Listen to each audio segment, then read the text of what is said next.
A capa do volume 5 é uma das mais lindas que já vi em uma light novel. Mas enfim, vamos ao resumo do volume. A Latina acabou se deixando ser selada para proteger o Dali do confronto contra os outros rei demônios. Só que a Latina achava mesmo que ela ia assumir o Dali e ia ficar de braços cruzados aceitando esse fato.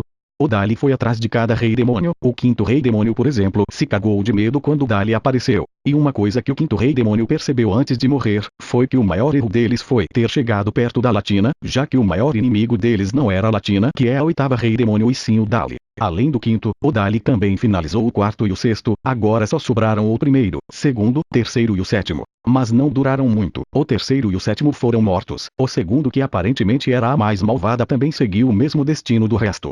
No meio dessa treta toda, a mãe da Latina acabou morrendo. Foi uma pena, já que eu esperava um encontro entre as duas. O Dali foi atrás da primeira rei demônio, já que ela era a única que restou. Mas aí descobrimos que a primeira rei demônio é a irmã gêmea da Latina, uma irmã gêmea sem peitos. Para quebrar o selo da Latina, todos os rei demônios tinham que concordar, mas como só sobrou a Latina e a primeira rei demônio, que é a irmã dela, então o selo foi quebrado. O volume 5 foi basicamente isso. Agora vamos ao volume 6, onde mostra sobre os pais da Latina. A Latina estava se culpando pelo desastre que os reis demônios causaram, já que eles só se tornaram mais ativos por conta do nascimento do oitavo rei demônio. E o motivo da Latina ter se tornado a oitava rei demônio, foi porque ela queria viver para sempre com o Dali, e com isso ela não acabou pensando no ônus. Já que com o nascimento do oitavo rei demônio, os outros 7 ligaram o sinal de alerta, e para proteger o Dali de um confronto contra eles, a Latina resolveu se deixar ser selada. Mas o que acabou acontecendo foi que o Dali foi derrubando todos os rei demônios que tivessem no seu caminho. O desejo da Latina é se tornar adulta, uma adulta que possa apoiar o Dali. Quando a Latina foi selada, ela ficou em vacilos com Ashrisos, que é a primeira rei demônio e a sua irmã gêmea. Mas depois de um tempo, a Latina decidiu voltar Creus. Ela não quer ter uma vida de princesa, ela prefere ter uma vida mais como a avó do Dali, que é amada por todos da família. As relações diplomáticas entre Vassilios e Laband devem se tornar cada vez melhores daqui pra frente, então não deve ter nenhum problema para Ashrisos ir para o mundo dos humanos visitar a Latina. O Dali ganhou um conto. No conto contava a história sobre um herói que derrubou todos os obstáculos do seu caminho, derrotando até os rei demônios, só para recuperar sua amada princesa fada. A Latina e o Dali voltaram para Creus e encontraram todo mundo. Todos ficaram felizes de poder ver que a Latina e o Dali estavam bem.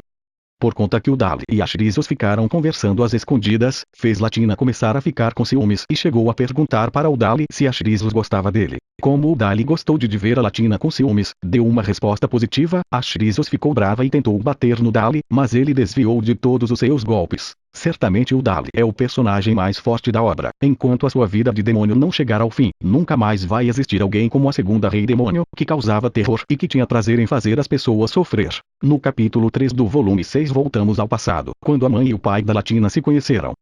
Osmaragdin, que é o pai da Latina, era um professor de magia mesmo tendo pouca mana, ainda assim era muito qualificado. Então Osmaragdin virou o professor da Mov. Na época a Mov era bem nova, eles são basicamente como Latina e Dali quando se conheceram. A Mov tinha muita mana, no templo ela era tida como a próxima grande sacerdotisa. Depois que Osmaragdin ensinou tudo o que sabia, eles se distanciaram, só se viam de vez em quando Osmaragdin visitava o templo. Os anos foram se passando e a Mov acabou se tornando adulta.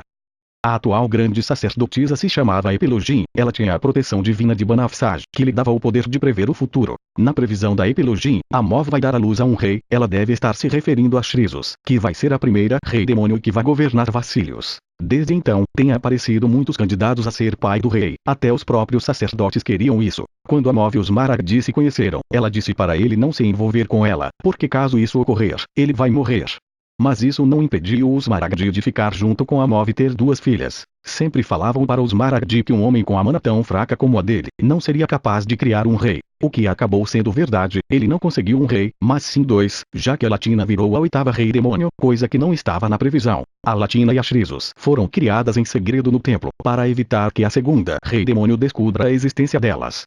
Se a segunda rei demônio soubesse o que vai acontecer com ela por se meter com a Latina, ela ficaria quieta. Indo agora para o capítulo 4, a Latina e Ashrisos já estão com 7 anos. O motivo da Latina ter sido tratada como criminosa e ter o chifre quebrado, foi por conta de uma profecia que ela traria ruína a Ashrisos. Nos futuros que a Mov viu, a Latina se tornaria um brinquedo da segunda rei demônio e teria seu psicológico quebrado. Com a Latina nesse estado, Ashrisos acabaria indo para a ruína.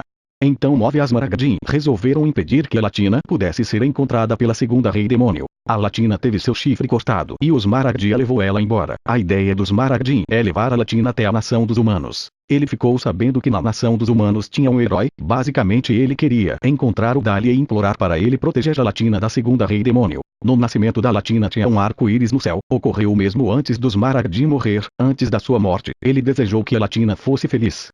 Foi bem emocionante os últimos momentos da Move dos Smaragdim, os dois desejaram que as filhas fossem felizes, quase comecei a suar pelos olhos nesse momento. Os dois eram um casal bem legal, mereciam ter visto a Latina e Shrizos felizes. Depois tivemos um sonho onde o Dali encontra a Moeve e os Smaragdim, a Latina e a Shrizos também estavam no sonho. Será se era só um sonho mesmo? Mas é bem legal ter visto todos juntos e o Dali finalmente conhecendo o pai da Latina. A Move perguntou ao Dali se ele queria saber o sexo do filho que eles vão ter, mas o Dali rejeitou, ele disse que já fica feliz de saber que vai ter um filho. Bom, volume 6 finalizado, foi um volume bem emocionante de ler.